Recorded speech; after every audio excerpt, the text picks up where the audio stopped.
Good evening, everyone. Hopefully, you're having a wonderful Monday so far. I got a good one for you today. Vashi and her panel are getting after the Bloc ultimatum they have with the Liberals, and it doesn't sound like the Liberals are going to accept anything because I haven't heard a peep over the weekend.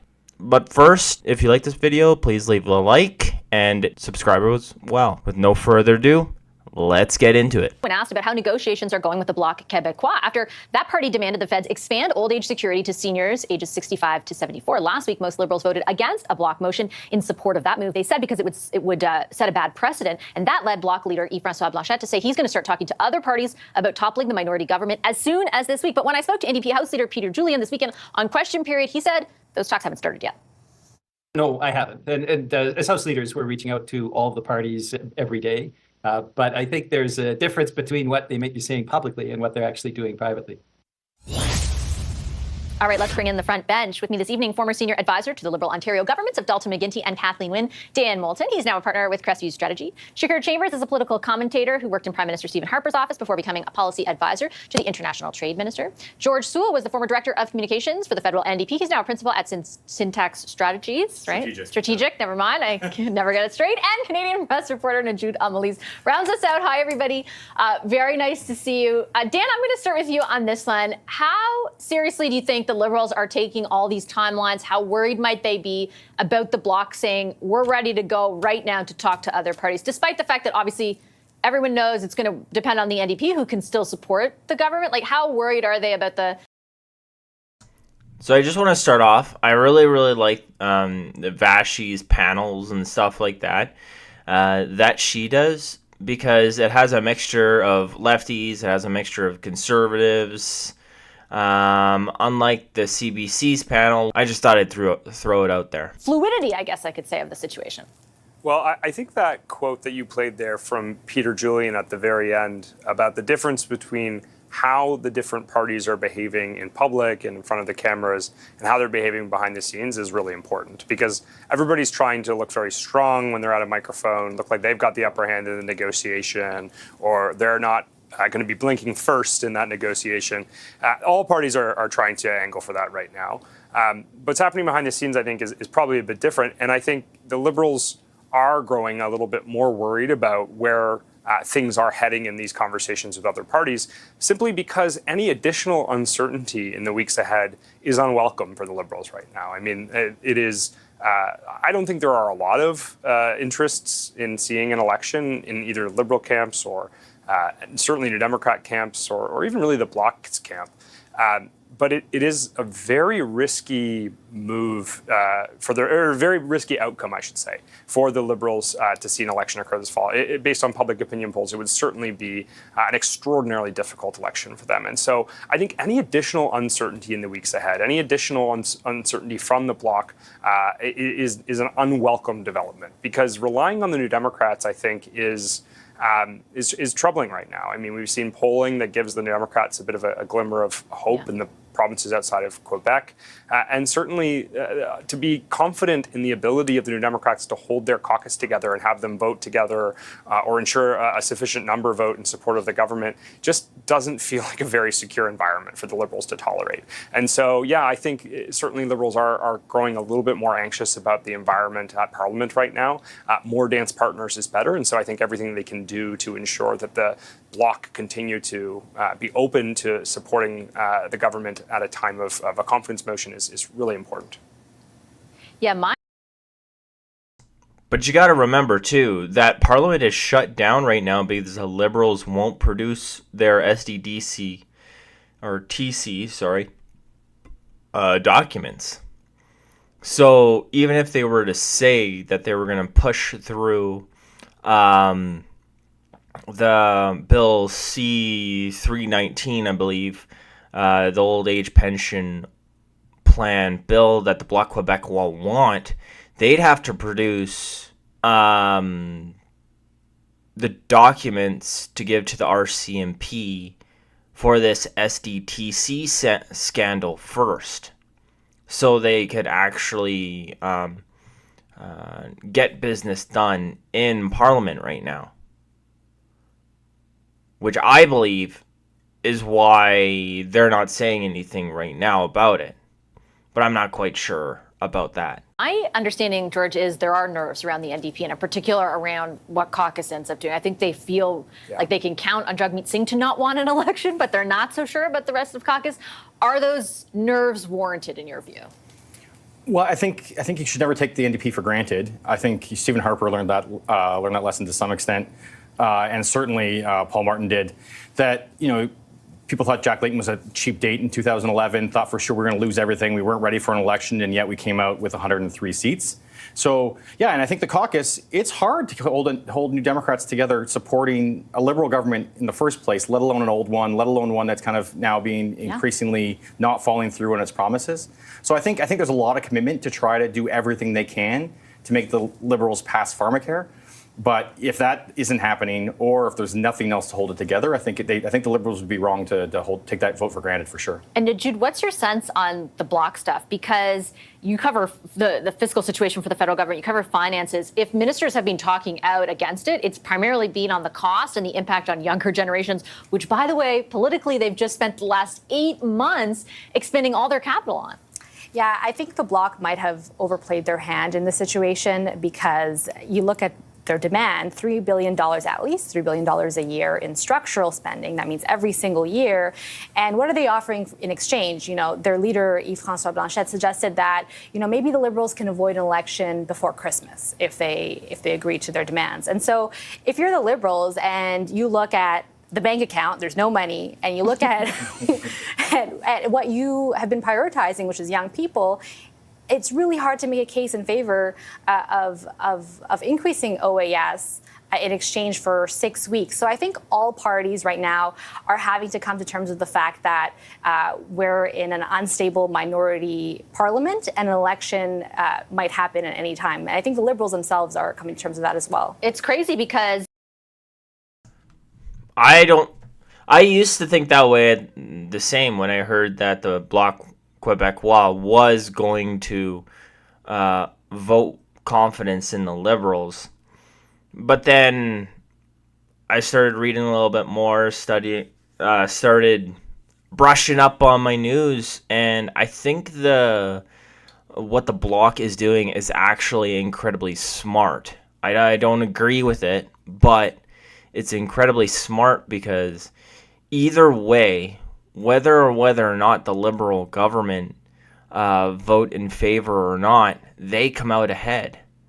If the Liberal government voted down and say, "Oh, we're not going to do this," then the Bloc just says, "Oh, we're the in all the Liberal ridings in Quebec, they just go and say, see here, the Liberals aren't fighting for your pensions. The Bloc Québécois are the only party in Parliament right now fighting for your pensions."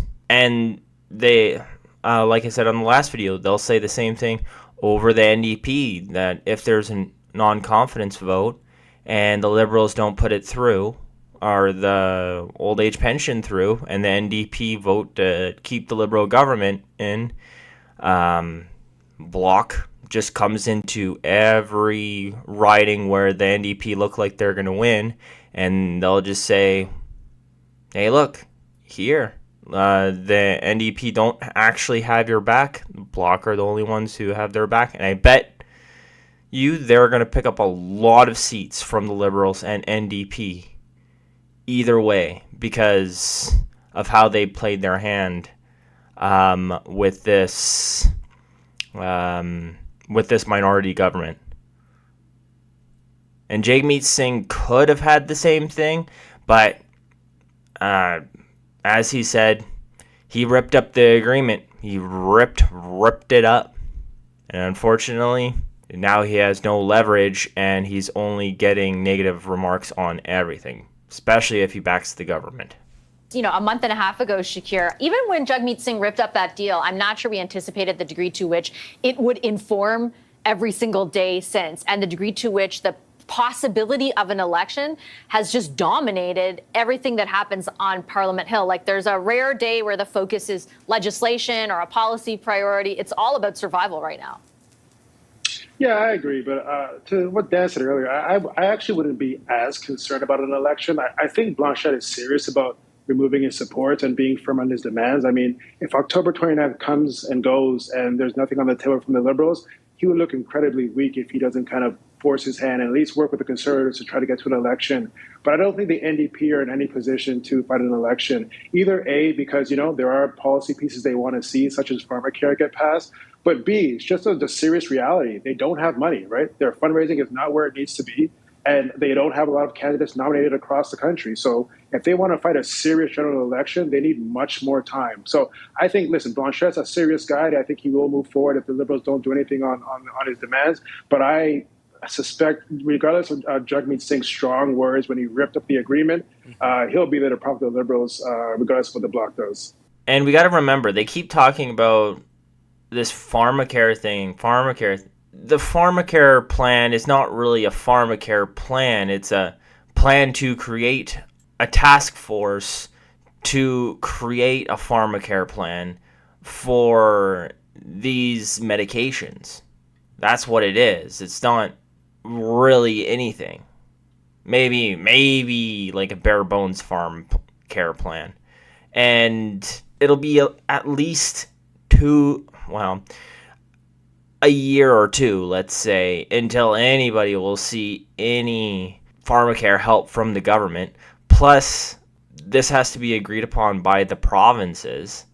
And the provinces already have pharmacare plans out there. They might not be the best. Like, I think here in Alberta, you have Alberta Blue Cross, and you still need to pay $50 a month, but you get everything. It's like a normal plan, and it's really, really good because pretty much everything's included. So I think you need to convince the provinces why their pharmacare plan, which only covers 2 types of diabetes medication and family planning medication, is better than theirs. Can I just get your quick response to that, in particular the money situation? It's part of what I put to Peter Julian over the weekend. That's the conventional wisdom, right? The NDP is not going to do anything because they don't have enough money to fight an election. What do you say to that? Well, that's what's been said every single time before the NDP's voted to take down a government. Consistently, whether that was 06, 08, 11, over and over again. And in fact, we're in a better position as far as I know. Usually, we end up in a situation where we have to borrow while still paying back debt. But the debt's been paid back. Money's being put in the bank. No, it's not anywhere close to what the Conservatives have, but ever has it been such. So we're in a decent position, and don't underestimate the New Democrats' ability to say enough is enough. Let's go to an election.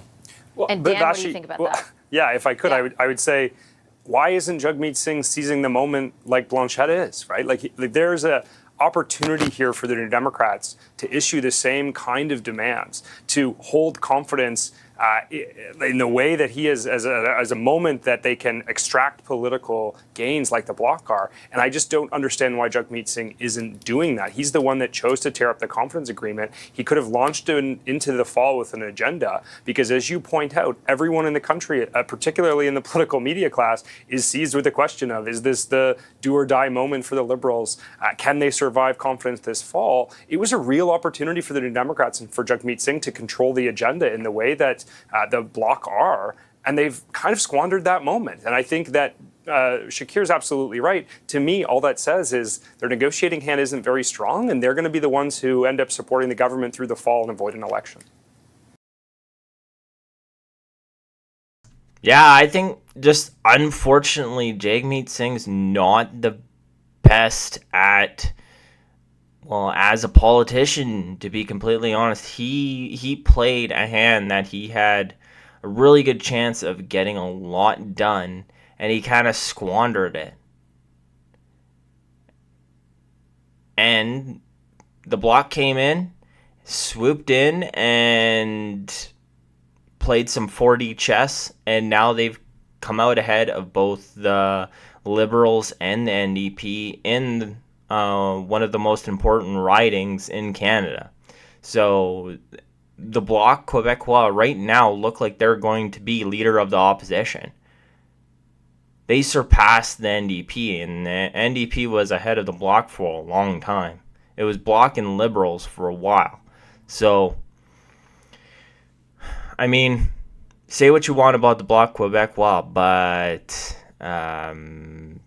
to be a party who's just for Quebec, to be leader of the opposition, that is kind of an amazing feat. Anyways, what do you guys think about that? Do you think the NDP will vote with the Bloc and with the Conservatives to vote this government out, or won't they? Are we going to have a Christmas election, or is this Liberal government going to limp along and until next October? And that's all I got for you folks. Hope you have a nice day.